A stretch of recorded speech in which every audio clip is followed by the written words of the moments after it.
কেমনে শুকর আদায় করবা? জিহ্বাটা দিয়া সব সময় তেলাওয়াত, জিকির, দরুদ, ইস্তিগফারের আমল করো। এবার আসেন, জিহ্বা বড় একটা অস্ত্রের নাম। বুঝার চেষ্টা করি কেমন অস্ত্র।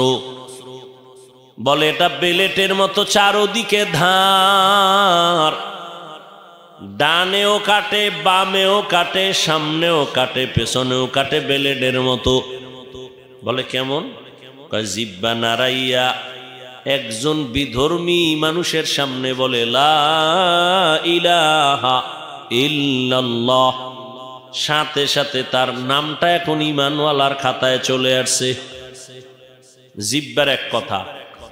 আবার এই জিহ্বা নাড়াইয়া এক মুমিন বলে আমি আল্লাহ মানি, কোরআন মানি, তবে কোরআনের বর্ণিত রাজনীতি মানি না। একই জিহ্বার এই কথায় তার ঈমান চলে গেল। এই একই জিহ্বা নাড়াইয়া অপরিচিত একটা মেয়ে যদি একটা যুবকের বলে তোরে আমি স্বামী বানায় নিলাম, তুই কবুল বল, স্বামী ছেলেটা যদি বলে কবুল করলাম, দুইজন চারজনার সামনে যদি বলে ফেলে, বউ হয়ে গেল জীবনের আপন। আবার এই জিহ্বা নাড়াইয়া যদি বলে তুই তালাক, একই জিহ্বার কথায় তার স্ত্রী জীবনের থেকে বিদায়। বিচারক চেয়ারে বসিয়া ফাঁসির আসামিকে জিহ্বা নাড়ায় বলে তুমি মুক্ত, ফুলের মালা গলায় পরে ফাঁসির আসামি বাড়ি। আবার এই জিহ্বা নাড়াইয়া বিচারক যদি বলে নিরপরাধের পুলিশ হ্যান্ডকাপ লাগাও, নিরপরাধী একই জিহ্বার কথায় আসামির কাঠগড়ায় দাঁড়াবে। জিহ্বা এমন এক অস্ত্র, এটা তোমার আমার ইচ্ছার বিরুদ্ধে চলে। কেমনে তুমি কন্ট্রোল করবা? দেখছুনি এটা অ্যাডভান্স চলে, অ্যাডভান্স। ঘুমায় গেছে মানুষ মরা, কিন্তু জিহ্বা চালে, জিহ্বা চলতেছে। একজনে কাঁচা ঘুমের মধ্যে আমার বন্ধু ডাক দিছে, এই বন্ধু ওঠ। ওর কাঁচা ঘুম, ও চোখ বন্ধ করে জিহ্বা নাড়ায় কাঁচা কয়েকটা গালি দিছে, ও দৌড়। তোর দাঁড়ছে আর জীবনে আমুনা, যেই গালি দিলি ঘুমের থেকে ওইটা ডাক দিলাম, এই তুই গেছো কই বন্ধু? কয় তোর সাথে কথা নাই, যেই গালি দিছো ঘুমের ভিতরে। না না না, তো আমি গালি দি নাই। হ্যাঁ, রেকর্ড করলে তুই টের পাইতি কি পরিমাণ গালি দিয়েছ। আল্লাহর কসম, ঘুমের মধ্যে জিহ্বা কি বলছে আমি জানি না। তাহলে জিহ্বাটা আপনার আমার কন্ট্রোলের বাইরে। হাত যদি অন্যায় করে বেঁধে রাখো, কন্ট্রোল হয়ে যাবে, অন্যায় করবে না। চোখ যদি খারাপ কিছু দেখে, নেকাপ লাগাও, কালো আয়না লাগাও, দেখবে না। পা যদি অন্যায় করে, পায়ের মধ্যে রশি লাগায় বেঁধে দাও, অন্যায় করবে না। কান যদি অন্যায় কিছু শুনে, পট্টি লাগায় দাও, অন্যায় আওয়াজ আসবে না। জিহ্বাটা যে অন্যায় করে, এটারে কেমনে আটকাইবা? রশি দিয়েও তো বাধা যায় না, কষ্টেপ লাগানো যাবে না, কারণ জিহ্বার মধ্যে আল্লাহ একটা মেডিসিন দিয়া দিছেন, পানি। এটা আবার কত বড় নিয়ামত। অল টাইম জিহ্বায় যদি পানি না থাকে, মানুষ মরণাপন্ন হয়ে যায়। কারো মুখ শুকায় গেলে ডাক্তারের কাছে দৌড়ায়, আমার পাগলের মতো হয়ে গেছি, জিহ্বা শুকায় যায় কেন? বলে ডায়াবেটিস বেড়ে গেছে, তাড়াতাড়ি মিষ্টি খাও। জিহ্বার মধ্যে এমন একটা পানি, বড় নিয়ামত। বলে কেমন? এই যুবক বাবারা, ঘুমের থেকে উঠা বাসি মুখে কুলি না কইরা এক গ্লাস পানি তুমি পান করবা, জিহ্বার সাথে যেই লালাটা ভেতরে যাবে, রোগের ঔষধ। কুলি করবা না, বাসি মুখে কুলি ছাড়া পানিটা পান করবা, খালি পেটে ঘুমের থেকে উঠাই। মুখের ভেতরে জিহ্বার লালা সহ ভেতরে যাবে, পেটের ঔষধ। তোমার চেহারার মধ্যে যদি কোনো স্পট হয়, গোডা হয়, শাহাদাত আঙ্গুল বের করে জিহ্বার মধ্যে লাগায় 3 বার বিসমিল্লাহ বলে লালা দিয়া লাগাও, চেহারায় কোনো গোডা থাকবে না। তবে সারা রাত্র মোবাইলে যদি আকাম কইরা গোডা উডাও ঘুম মাইর দিয়া ওইটা লালায় যাবে না।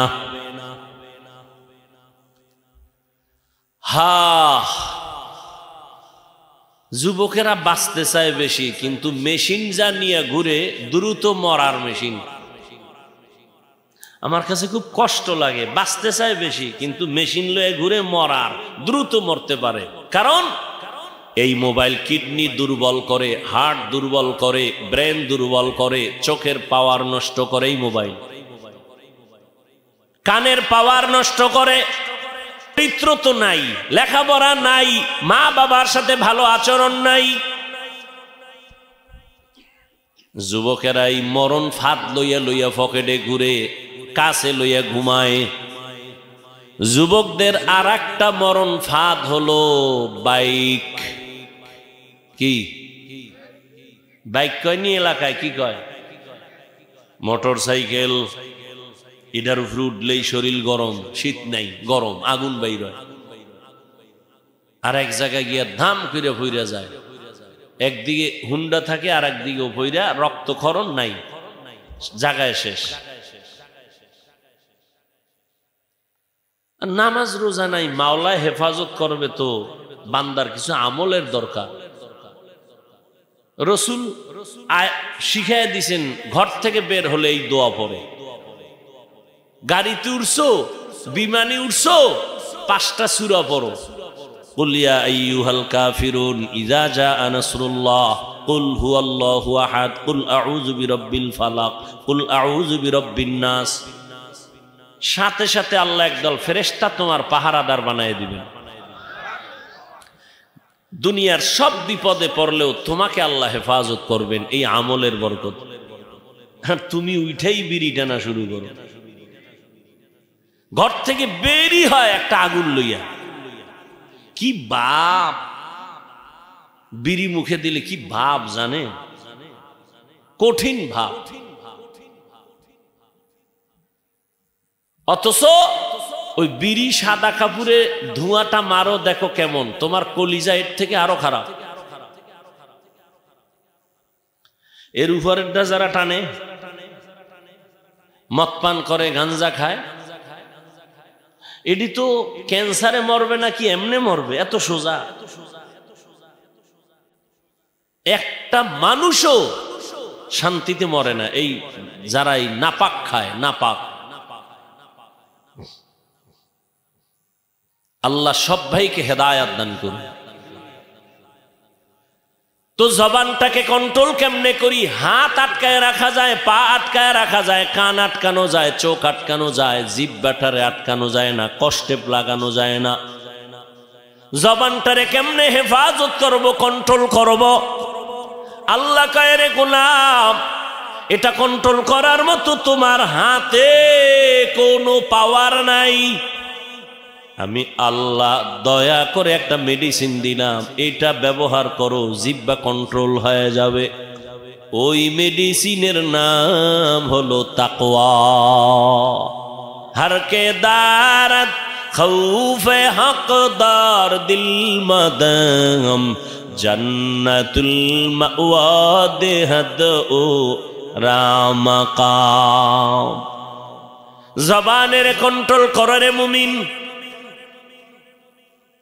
আল্লাহর ভয়, তাকওয়া বড় দামি এক সম্পদ। এই তাকওয়া মায়ের গর্ভ থেকে পাওয়া যায় না। এ তাকওয়া আল্লাহর ভয় অন্যের থেকে নিতে হয়। অন্য বলতে কারা? লিকুল্লি শাইইন মা'দিনুন ওয়া মা'দিনুত তাকওয়া কুলুবুল আরিফিন। প্রত্যেকটা ভালো জিনিসের গোডাউন আছে, তাকওয়ার গোডাউন হলো আল্লাহর প্রিয় বান্দাদের কলব। আল্লাহর কিছু বিশেষ বান্দা আছে জমিনে, এরা আল্লাহর মোহাব্বতের বান্দা। এরা তোমার আমার সাথে চলে ফিরে ঠিক, তবে তাদের চোখের পাওয়ার আলাদা, তাদের কলবের পাওয়ার আলাদা। তারা যদি তীক্ষ্ণ নজরে কারো দিকে ভালো দৃষ্টি দেয়, তাদের কলবে পাওয়ার বেড়ে যায়। ওই যে মোবাইলে চার্জ লাগে, পাওয়ার হাউসে তুমি চার্জার ঢুকাও, এ জমিনে আল্লাহর মোহাব্বতের বান্দা অন্য মানুষের জন্য কষ্টি পাথর পাওয়ার হাউস, ওখানে নজর লাগাও তো তোমার কলবে পাওয়ার চলে আসবে। ওই পাওয়ারের নাম কোরআন বলে ফুরকান, হাদিস বলে ওই পাওয়ারের নাম ফেরাসাত। ইয়া আইয়ুহাল্লাযীনা আমানু ইন তাত্তাকুল্লাহা ইয়াজআল লাকুম ফুরকানা। হাদিসে এই পাওয়ারকে বলে ফেরাসাত। قال رسول الله صلى الله عليه وآله وسلم اتقوا فراسة المؤمن فإنه ينظر بنور الله। এই পাওয়ার আর আল্লাহর ভয় যখন অন্তরে আসবে তখন বান্দা স্কুলে পড়লেও নামাজ ছাড়বে না। এই তাকওয়া নামক পাওয়ার যদি তোমার অন্তরে আসে, এখন তোমার নামাজ পড়তে ভালো লাগে না, তখন তোমার নামাজ না পড়লে ভালো লাগবে না। এখন তোমার পর্দা করতে ভালো লাগে না, তাকওয়ার পাওয়ার যখন আসবে, আল্লাহর ভয়, তখন তোমার পর্দা না করলে ভালো লাগবে না। এখন আমি টুপি ছাড়ি না, তুমি টুপি পরো না। আমি নামাজ না পড়লে লজ্জা লাগে, তুমি পড়তে গেলে লজ্জা লাগে। আসলে মেডিসিন তাকওয়ার ভয়ে, আল্লাহর ভয় নাই। এই আল্লাহর ভয়টা অন্তরে জমা করার জন্য আল্লাহর ওলি যারা, পীর আউলিয়া যারা, খাঁটি আল্লাহওয়ালা, তাহাজ্জুদওয়ালা, তাদের নজর লাগাও। তাদের নজরের মধ্যে পাওয়ার আছে। আরে একটা গাঞ্জাখোরের নজরেও তো পাওয়ার আছে। একটা বেআমল গাঞ্জাখোর একটা দুধের বাচ্চার দিয়ে তাকায়া নজর দিছে, তো বাচ্চা অসুস্থ হয়ে গেছে। মুরব্বীরা কয় বদ নজর লাগছে, শুকায় যাইতেছে, খায় না, বদ নজর। আপনাদের এলাকায় দেখবেন মাঝে মাঝে কদু গাছ লাগায়, কদু গাছ। ওই কদু গাছের ফাঁকে গাছের মধ্যে আবার জুতাও টানায়, জুতা। কেন বলে? জুতার বরকতে কদু অনেক বড় হবে। জুতা একটা বরকতের জিনিস, নমরুদের গালে লাগছে এই জন্য টানায় না। বলে বদনজর থেকে। এই আমি শেষ করব, উঠেন কেন? আর একটু বল না। আপনি এখানে কাছে যাইবেন, আমি কই যাবো? আপনার উঠাছেনি। আর দীর্ঘ টাইম বসার যদি অভ্যাস না থাকে, ভিতরে কেন ঢুকেন আপনারা ধাক্কাইয়া? ওই কত আল্লাহর আশেকরা বাইরে দাঁড়ায় রইছে, এরা ফাঁকে ফাঁকে গিয়ে বিড়িটাই না আবার আইব, কোনো টেনশন নেই। আপনি ভিতরে ঢুকে কেন ডিস্টার্ব করেন আরো 10 জন? আর আমার কতজনে গেছি গা, আবার ফাঁকে ফাঁকে আটতে আটতে আইতেছে। কেউর বিড়ির নেশা, চায়ের নেশা, পানের নেশা। মানে শয়তান তো আর বইয়া নেই। এত সুন্দর একটা ভালো কাজে বসায় রাখলে তো শয়তান পরাজয়। তো শয়তান তো এই ভালো কাজে বসতে দিবে না সবাইকে, একটা খোসা দিয়ে উড়াই নিবে। জবানের হেফাজত করো হে মুমিন, তাকওয়ার মেডিসিন লাগাও, আল্লাহর ভয়। এই আল্লাহর ভয়টা যখন অন্তরে আসবে, এটার আবার পার্সেন্ট আছে। যার ভয়ের পার্সেন্ট যত বেশি, তার আল্লাহর মোহাব্বতের আমলও তত বেশি। রহমতের নবী বলেন, আমি রাতের বেলা মসজিদে নববীর পার্শ্বে আয়েশার হুজরায় ঘুমায় যাই। আমি এশার নামাজ পড়ে কারো সাথে গল্প করি না, আমার অভ্যাস ঘুমায় যাওয়া। নবী বলেন, আমি ঘুমাইলে আমার চোখ বন্ধ থাকে, তবে আমার অন্তর কখনো ঘুমায় না। আমি আয়েশার হুজরায় ঘুমে গেলাম, হঠাৎ করে আমার ঘুম ভেঙ্গে গেল। কানের মধ্যে শুনি কে যেন কাঁদতেছে, কান্নার আওয়াজ। আমি উঠলাম, আস্তে আস্তে উঠা আয়েশার যেন ঘুমের কোনো ক্ষতি না হয়। রহমতের নবী কেমন আদর্শের নবী আমার। প্রত্যেকটা মানুষ যদি চিন্তা করত, মায়ার নবী শিশুদের সাথে কেমন আচরণ করছেন। কোনো বাবায় যদি চিন্তা করে, ছাত্র শিক্ষক যদি চিন্তা করে, শিশুর উপরে জুলুম করতে পারবে না। একজন স্বামী যদি চিন্তা করে রহমতের নবী স্ত্রীর সাথে কেমন আচরণ করতেন, কি করছে জানার দরকার নাই, শুধু এতটুকু ভাববে নবী তার স্ত্রীর সাথে কেমন আচরণ করতেন। এতটুকু যদি মানুষ ভাবে, কোন স্বামী স্ত্রীর উপরে অন্তত জুলুম করবে না। একটা মা বাবা যদি ভাবতে থাকে রহমতের নবী সন্তানের সাথে কেমন আচরণ করতেন, কোন মা বাবা কোনদিন সন্তানের উপরে জুলুম করত না। একটা সন্তান যদি চিন্তা করে মায়ার নবীজি বাবার সাথে, চাচার সাথে, বড়দের সাথে কেমন আচরণ করেছেন, কোনদিন সন্তান বাবার সাথে অন্তত জুলুম করত না। রহমতের নবী আলেম এলেমওয়ালা মুরব্বী তাকওয়াওয়ালার সাথে নবী কেমন আচরণ করছেন, শুধু এতটুকু ভাবে যদি কি করছেন ওটা জানার দরকার নাই, শুধু এতটুকু ভাবলেও তার অন্তরটা নরম হয়ে যাবে। কারণ আমার মায়ার নবী এমন দয়ার নবী, জীবনে কোনোদিন একটা মিথ্যা কথা বলেন নাই। ওরে মুসলমান, কেমন নবী পাইছো, চিনলা না কেমন মায়ার নবী আমার, যেই নবীর জন্য আমার আল্লাহ পর্যন্ত আশিক। মুহাম্মদ আমার নবী কেমন আল্লাহ পাক তার আশিক। আল্লাহ বলেন মুসা আমার বন্ধু, ঈসা আমার বন্ধু, ইব্রাহিম আমার বন্ধু, ইউসুফ আমার বন্ধু, মুহাম্মদও আমার বন্ধু।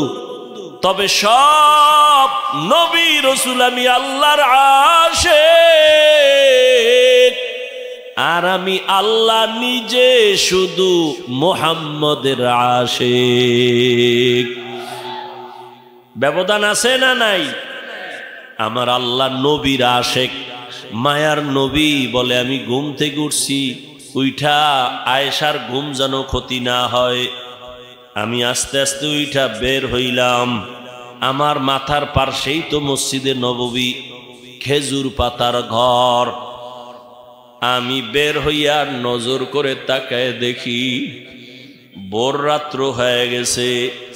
আসমানের দিকে তাকায় দেখি সুবহ সাদিক হবে হবে ভাব, কিছুক্ষণ পরে ফজরের আজান হবে।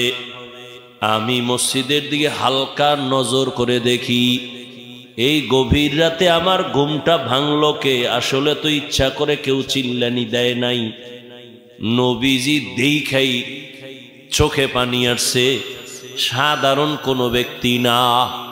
নবী বলেন আমি তাকাইয়া দেখি আমার হাতের সাহাবী, জান্নাতি সাহাবী আবু বকর নামাজে দাঁড়ায় দাঁড়ায় কান্না করতেছে। আমি অপেক্ষায় থাকলাম। আবু বকর নামাজ শেষ করিয়া যখন কান্না বন্ধ করেছে, আমাকে দেখা পাগলের মতো হয়ে গেছে। আবু বকরকে নবী বলেন, ও আবু বকর আপনি নামাজে কাঁদছেন? বলে হ্যাঁ। কেন? আপনার কান্নায় আমার ঘুম ভেঙে গেছে। আবু বকর বলেন, ইয়া রাসূলুল্লাহ আমারে মাফ করে দিয়েন, আমি ইচ্ছা করে কান্নার আওয়াজ দেই নাই। আপনি কাঁদছেন কেন নামাজে? আবু বকর বলেন, ইয়া রাসূলুল্লাহ আমি কান্না করেছি হাসরের ময়দানে মালিকের আদালতে কেমনে দাঁড়াবো সেই ভয়। আল্লাহর নবী বলেন, হে আবু বকর, 10 জন সাহাবা জান্নাতের টিকিট পাইছেন, এর মধ্যে তো আপনি প্রথম। আপনি আবার জান্নাতের টিকিট পাইয়া কেন কান্না করেছেন? আবু বকর বলেন, হে পয়গম্বর, যেই আল্লাহ খুশি হইয়া জান্নাতের টিকিট দিয়েছেন, ওই আল্লাহ যদি আবার আমার কোনো কারণে বেজার হয়, টিকিট ক্যান্সেল হয়ে যাইতে পারে, এই ভয়ে আমি কান্না করি। ও নবী আপনিই তো বলছেন কিয়ামতের ময়দান বড় কঠিন হবে, যেদিন নারী আর পুরুষ সবাই উলঙ্গ দাঁড়াবে, ওই দিন সূর্যটা নিচে নেমে আসবে, সূর্যের গরমে গুনাহগারের মাথার মগজগুলো ভাতের মারের মতো ফুটবে, মাটির জমিনটার সূর্যের গরমে তামা হয়ে যাবে। জাহান্নামের আওয়াজে হাসরের ময়দানটা থরথর করে কেঁপে উঠবে। ওই সময় নবী আপনিই তো বয়ান করেছেন কিয়ামতের ভয়ানক বয়ান। ওই বয়ানে আপনি নিজেও কান্না করিয়া বলছেন কিয়ামতের দিন নবীদের কোনো গুনাহ নাই, তারাও কান্না শুরু করবেন। একদিকে সূর্যের গরম, অন্যদিকে জাহান্নামের আওয়াজ, অন্যদিকে আমার আল্লাহ রাগান্বিত হইয়া আওয়াজ দিবেন লিমানিল মুলকুল ইয়াউম লিল্লাহিল ওয়াহিদিল কাহ্হার। ও নবী আপনিই তো বয়ান করে বলেছেন আল্লাহ যখনই আওয়াজটা দিবেন হাসরের ময়দানটা গরম, থরথর করে কেঁপে উঠবে আল্লাহর রাগান্বিত আওয়াজে। মানুষগুলো বেহুশ, নবীরা যাদের গুনাহ নাই তারাও কান্না করবেন। কি উপায় হবে তাদের? ও রহমতের নবী আদম নবী কাঁদবেন, উম্মতের কথাও ভুলিয়া যাবেন। ঈসা নবী কাঁদবেন, মুসা নবী কান্না করবেন, ইব্রাহিম নবী কান্না করবেন। ওই সময় যদি আমারে আল্লাহ ডাক দিয়া কয় আবু বকর আমি তোমাকে জান্নাতের টিকিট দিছি, বলো আমার আদালতে কি আমল নিয়ে আসছো? আমি যদি বলি আল্লাহ নামাজ নিয়ে আসছি, রোজা নিয়ে আসছি, তেলাওয়াত নিয়ে আসছি, আল্লাহ যদি বলে আবু বকর আমি যেইভাবে তেলাওয়াত চাইছি ওইভাবে তেলাওয়াত তুমি করতে পারো নাই, আমি যেইভাবে নামাজ চাইছি ওইভাবে তুমি নামাজ আদায় করতে পারো নাই, আল্লাহ তখন তো রাগ হইয়া যদি বলে এই আবু বকরের সব আমল বরবাদ। আল্লাহ যদি অর্ডার করে জাহান্নামের ফেরেশতারা আবু বকরের হাতে পায়ে জাহান্নামের শিকল লাগাও, ওই দিন আমার উপায় কি হবে রে নবী? দুনিয়াতে সূর্যের গরম সহ্য করতে পারি না, জাহান্নামের গরম আমি কেমন করে সহ্য করব? একটা মশার কামড় সইতে পারি না, জাহান্নামের আযাব কেমন করে সহ্য করব? একটা বেতের বাড়ি সইতে পারি না, হাসরের ময়দানে আল্লাহর আযাব কেমনে সহ্য করব?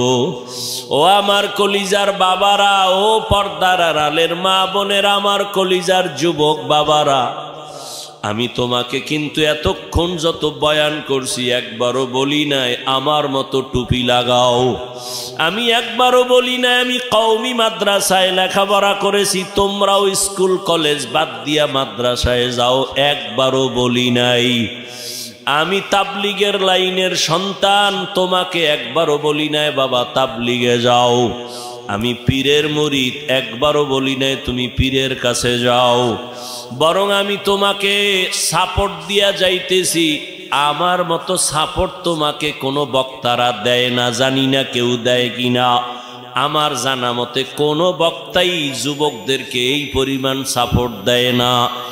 আমি চ্যালেঞ্জ দিয়া বলি ও যুবক বাবা স্কুল ছাড়িও না, কলেজ ছাড়িও না, আমি তোমাকে কলিজা দিয়া দোয়া করে গেলাম, স্কুলে পড়িও, কলেজে পড়িয়া ডাক্তার হও, ইঞ্জিনিয়ার হও, প্রফেসর হও, তুমি একজন ব্যবসায়ী চাকরিজীবী হও, মাদ্রাসায় যাওয়ার দরকার নাই, মাদ্রাসায় আমাদের আলেমের অভাব নাই, হুজুরের অভাব নাই, ছাত্রের অভাব নাই, আমার দেশে এখন অভাব আদর্শ ডাক্তার নাই, আদর্শবান ইঞ্জিনিয়ার নাই, আদর্শবান এসপি নাই, ডিসি নাই। আজ আমার দেশে যদি আদর্শবান ডাক্তার থাকতো, এসপি ডিসি থাকতো, চেয়ারম্যান মেম্বার থাকতো, নামাজিওয়ালা, এই দেশে ওলামায়ে কেরাম মানুষের কোরআনের বয়ান করতে কোনো হারামখোরের অনুমতি লাগতো না। ও আল্লাহর বান্দা তুমি স্কুলে পড়ো, কলেজে পড়ো, কোনো বাধা নাই, অনুরোধ করে বলছি কেউ কলেজ ছাড়বা না, বরং তুমি ডাক্তার হও, ইঞ্জিনিয়ার হও, প্রফেসর হও, ব্যবসায়ী হও, চাকরিজীবী হও। তবে আমার ছোট একটা দাবি, তুমি খবরদার বেয়াদব হইও না। বলবা হাফিজ ভাই বেয়াদব হইও না কথার ব্যাখ্যা কি? ব্যাখ্যা হলো 3 জায়গায় বেয়াদবি করবা না, তাহলে মরার আগে তোমার জীবন শেষ হয়ে যাবে। মরণের কালে পানি দেওয়ার মতো কাউকেও তুমি কাছে পাইবা না, খুব সাবধান। বিবেকের কাছে কথাগুলো রেখে যাই, মনে রাখি ওরে বাবা। 1 নাম্বার, মা বাবার সাথে খারাপ আচরণ করবা না। শিক্ষকের সাথে 2 বেয়াদবিমূলক আচরণ করবা না। 3 আলেমের সাথে বেয়াদবিমূলক আচরণ করবা না। যদি মা বাবার সাথে বেয়াদবিমূলক আচরণ করো আর মা বাবায় যদি কষ্ট পাইয়া বলে আহ এটাই তোর জন্য একটা আগুন, এই আগুন যদি তোর কপালে লাগে তোর জীবন ধ্বংস। শিক্ষকের সাথে খারাপ আচরণ করার কারণে যদি শিক্ষক একটা নিঃশ্বাস ফালায়, তোর ছাত্র জীবনের লেখাপড়া সব ধ্বংস হয়ে যাবে। আলেমের সাথে খারাপ আচরণ করার পরে যদি একটা নিঃশ্বাস দেয়, তোর জীবন ধ্বংস হবে। অতএব মা বাবার বেয়াদবি নিও না, শিক্ষকের সাথে বেয়াদবি করে বরদোয়া নিও না। তুমি মা বাবার দোয়া নিয়া, শিক্ষকের দোয়া নিয়া, উলামায়ে কেরামের পরামর্শ নিয়া তুমি ডাক্তার হও, ইঞ্জিনিয়ার হও, প্রফেসর হও, ব্যবসায়ী হও, চাকরিজীবী হও। দেখবা তুমি ডাক্তার হলেও তোমার জীবন ধন্য হবে, ইঞ্জিনিয়ার হলেও তোমার জীবন ধন্য হবে। এবার তাকাইয়া দেখো যুবক বাবা, তোমার মতো বহু যুবক জীবনে মাদ্রাসায় পড়ে নাই, জেনারেল লাইনে পড়ে, স্কুলে পড়ে, কলেজে পড়ে, চাকরি করে, ব্যবসা করে, র্যাব, আর্মি, পুলিশ, বিডিআরের চাকরি করে, ডাক্তার, প্রফেসর, ইঞ্জিনিয়ার, 5 ওয়াক্ত নামাজও পড়ে আছে না নাই? বলো তুমি কেন পারো না রে বাবা? তোমার মতো যুবক রাস্তায় গাড়ি চালায়, নামাজ ছাড়ে না, বলো তোমার কপালে কার বরদোয়া লাগছে? তুমি কেন পারো না রে বাবা? তোমার মতো যুবক কৃষি কাজ করে, নদীর মধ্যে মাছ ধরে, নামাজ ছাড়ে না। তোমার মতো যুবক ব্যবসা করে, নামাজ ছাড়ে না। বলো তুমি কেন পারো না? অবশ্যই তোমার কপালে না জানি কারো বরদোয়া লাগছে, গুনার কারণে বুঝি আল্লাহ বেজার হয়ে গেছে। ওরে আমার মাওলার কোরআনটারে মিথ্যা মনে করিও না। আজকে তাকায়া দেখো, কই বাড়িওয়ালা, কই টাকাওয়ালা মাস্তানেরা কেউ দুনিয়ার বাহাদুরি করিয়া টিকতে পারে নাই, কিন্তু যারা নবীর আদর্শওয়ালা তারা বাদশা আগেও ছিল, এখনো আছে, মুকুটহীন সম্রাট। কিয়ামতেও আল্লাহ এদের সম্মান দিবেন। অতএব আমি বলবো বাবা, তুমি ডাক্তার হও, বেয়াদব হইও না, ইঞ্জিনিয়ার হও, বেয়াদব হইও না। পর্দার আড়ালের মা বোনেরা, আপনাদের মতো কত মা কত বোন এখনো আছে বেপর্দায় চলে না, নামাজ ছাড়ে না, মোবাইলে সময় নষ্ট করে না। এরে আম্মা জান, স্বামীর মাল হেফাজত করে, সন্তানটাকে আদর্শওয়ালা বানানোর মেহনত করে, কারণ গাছ ভালো না হলে ফল ভালো হয় না। মায়ের চেষ্টা, দোয়া না থাকলে সন্তানও ভালো হতে পারে না। এ কারণেই তো মা আপনাদের অনেক দাম। এই স্টেজে 20টা ছেলের মাথায় পাগড়ি দেওয়া হলো, কোরআনের হাফেজ হয়ে গেছে। এদের মা বাবার জীবন কত ধন্য। ও আম্মা জানেরা, এ কারণেই তো আপনাদের অনেক সম্মান। আপনারা নবীদের মায়ের মতোই তো দামি, সাহাবায়ে কেরামের মায়ের মতোই তো সম্মানের। আপনারা তো আলেমের মায়ের মতোই দামি।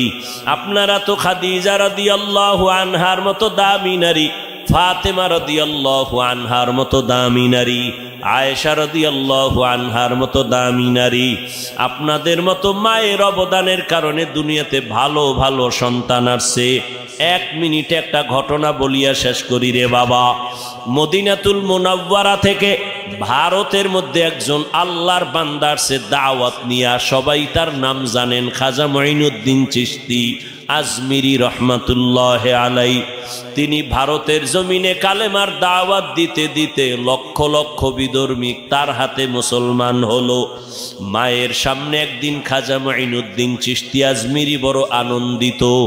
মা ডাক দিয়া কয়, বাবা মঈনুদ্দিন, এত খুশি আনন্দ কেন? মঈনুদ্দিন বলে, মা, বিধর্মী লক্ষ লক্ষ আমার হাতে কালেমা পড়েছে। মা ডাক দিয়া কয়, মঈনুদ্দিন, এই বাহাদুরি আমি মায়ের, তোর কোনো বাহাদুরি নাই। খাজা মাইনুদ্দিন বলে, আম্মু কিসের বাহাদুরি তোমার বলো? এই পর্দার আড়ালের মা ভালো করে শুনেন, খাজা মঈনুদ্দিনের মা ডাক দিয়ে কয়, বাবা মঈনুদ্দিন, আল্লাহর কসম, তুই আমার গর্বে যখন আসছো আমি একটা রাত আর ঘুমাই নাই। রাতের গভীর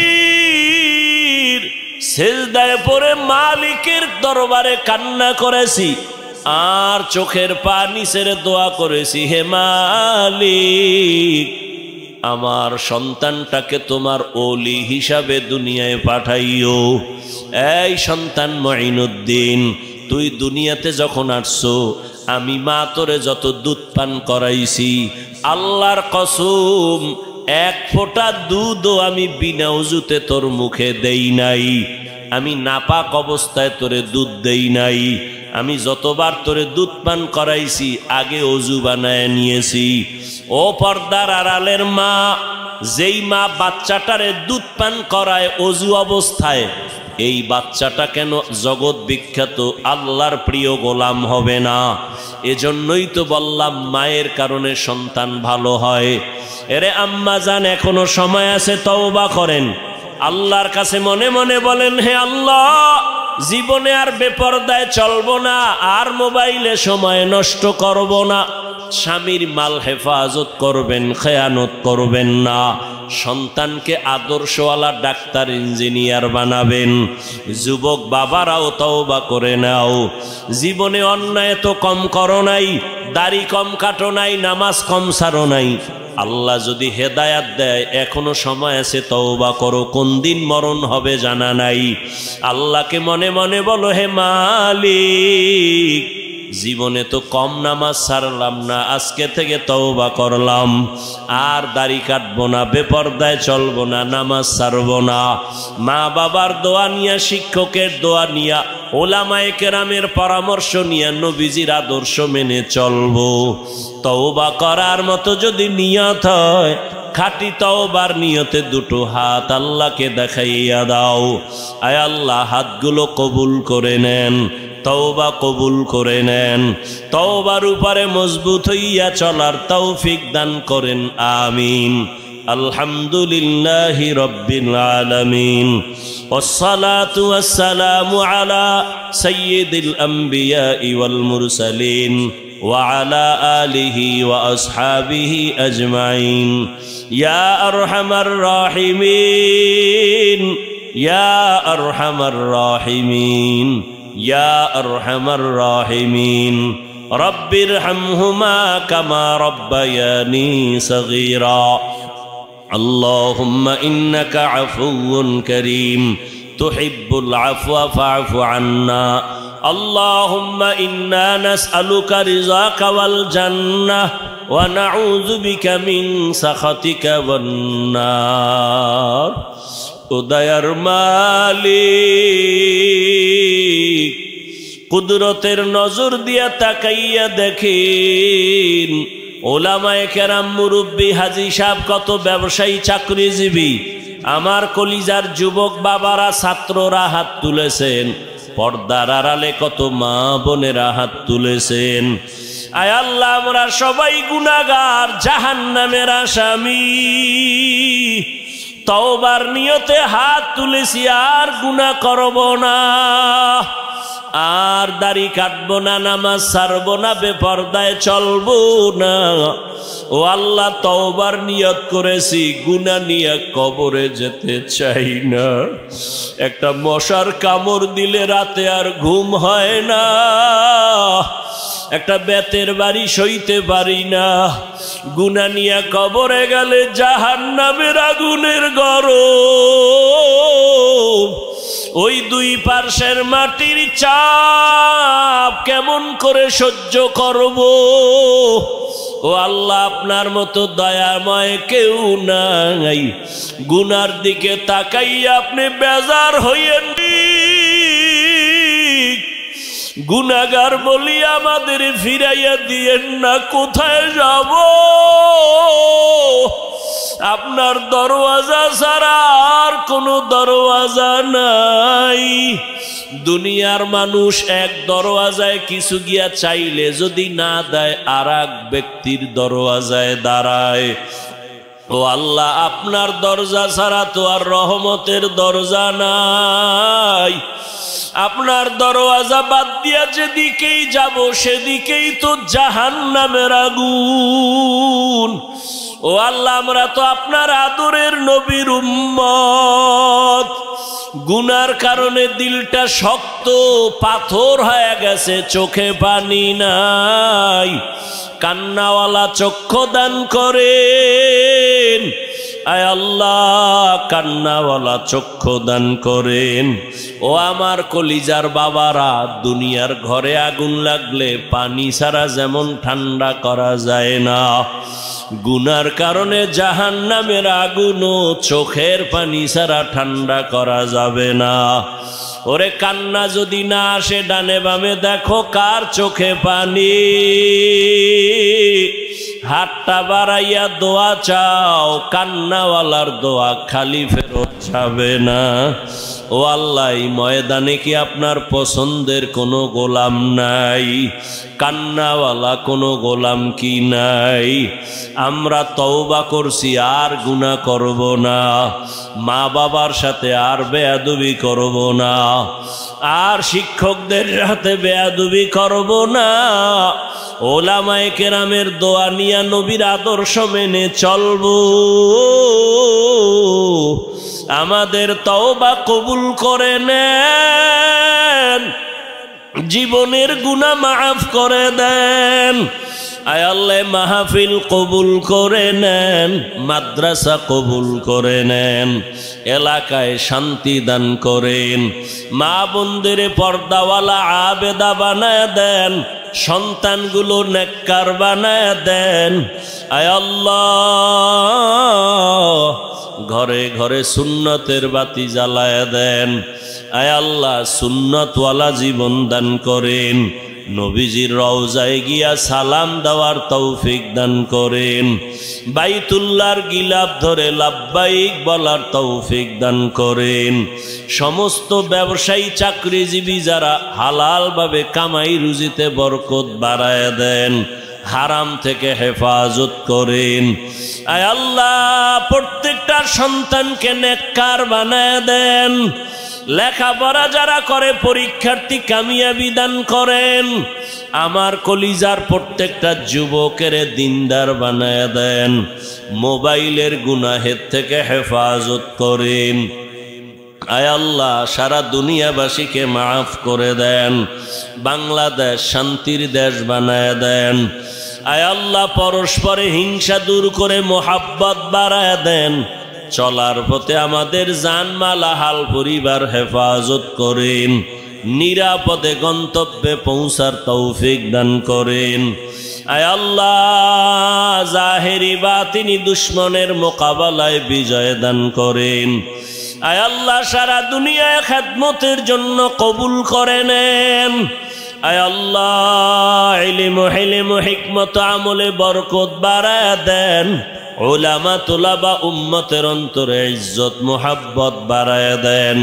হালাল ভাবে বরকতি রিজিকের ব্যবস্থা করে দেন। আয় আল্লাহ, আমরা যারা হাত তুলেছি জানি নাই ময়দানে কারা ইয়াতীম, জীবনে আর কোনোদিন বাবাকে দেখবেও না, আর ডাক দিতেও পারবে না। অনেকে মা হারাও অসহায়। আয় আল্লাহ, যার মা নাই বাবাও নাই, তার দুনিয়ায় বড় আপন ছায়া বলতে কিছুই নাই। যার মা বাবা নাই, তার দোয়ার দরজা যেন বন্ধ হয়ে গেল। আয় আল্লাহ, সবার মা বাবা যারা কবরে জান্নাত বানায় দেন, যারা বেঁচে আছেন হায়াত বাড়ায় দেন, অসুস্থ যারা সুস্থতার নেয়ামত বাড়ায় দেন, দীর্ঘ নেক হায়াত দান করেন। আল্লাহ, সারা দুনিয়ায় খেদমতের জন্য ইজ্জতের সাথে কবুল করে নেন। মুখালেফের মুআফিক বানায় দেন। আয় আল্লাহ নবীজির মোহাব্বতে দ্বীনের নিসবতে আওয়াজে কথায় রুহানিয়াতে স্পষ্টতা বাড়ায় দেন। আয় আল্লাহ সুস্থতার নেয়ামত বাড়ায় দেন। আয় আল্লাহ দিলের নেক আশা পূরণ করে দেন। আপনার খাস ওলিদের বন্ধু বানায় দেন। বাতিলের মোকাবেলায় বিজয় দান করেন। বাতিলকে বাতিলের দ্বারা দমন করে দেন। বাতিলের নেফাকি জাহের করে মুমিনের ঈমান আমল হেফাজত করেন। আয় আল্লাহ আমাদের ঈমান আমলের শক্তি বাড়ায় দেন। সমস্ত নেক আমলগুলো দায়মি ভাবে আজমত তাকওয়ার সাথে করার তৌফিক দান করেন। আয় আল্লাহ আমার যুবকদের নামাজি বানায় দেন। মা বাবার বাধ্যগত সন্তান বানায় দেন। শিক্ষকের বাধ্যগত আদবওয়ালা ছাত্র বানায় দেন। আদবওয়ালা বিনয়ী জিন্দেগি দান করেন। নবীজির মোহাব্বতে আমাদের দোয়া কবুল করে নেন আল্লাহ। আয় আল্লাহ তাআলা বেশি বেশি বরকতি হালাল রিজিক দান করেন। তলিবুল ইলমদের রিজিকের ব্যবস্থা করে দেন। আসাতেজায়ে কেরামদের রিজিকের ব্যবস্থা করে দেন। আয় আল্লাহ মাদ্রাসার খেদমত করি কবুল করেন। অনেক অর্থের জায়গার প্রয়োজন, কুদরতের দ্বারা আপনি অর্থের ব্যবস্থা করে দেন। আয় আল্লাহ মুহিব্বিন মুতাআল্লিকিনদের আরো মোহাব্বত বাড়ায় দেন। বেশি বেশি খেদমতের জন্য কাছে পৌঁছাইয়া দেন। অনেকেই মুসিবতে আছে, দোয়া চেয়েছেন। কুদরতের দ্বারা আপনি দ্বীনের মোহাব্বতে উলামায়ে কেরামের মোহাব্বতে হেফাজতের ব্যবস্থা করে দেন। নবীজির ওসিলা আমাদের সকলের মোনাজাত কবুল করে নেন। সাল্লাল্লাহু তাআলা আলা খাইরি খালকিহি মুহাম্মাদ ওয়া আলিহি ওয়া আসহাবিহি ওয়া আজওয়াজিহি আজমাইন। আমিন আমিন আমিন বিরহমাতিকা ইয়া আরহামার রাহিমিন।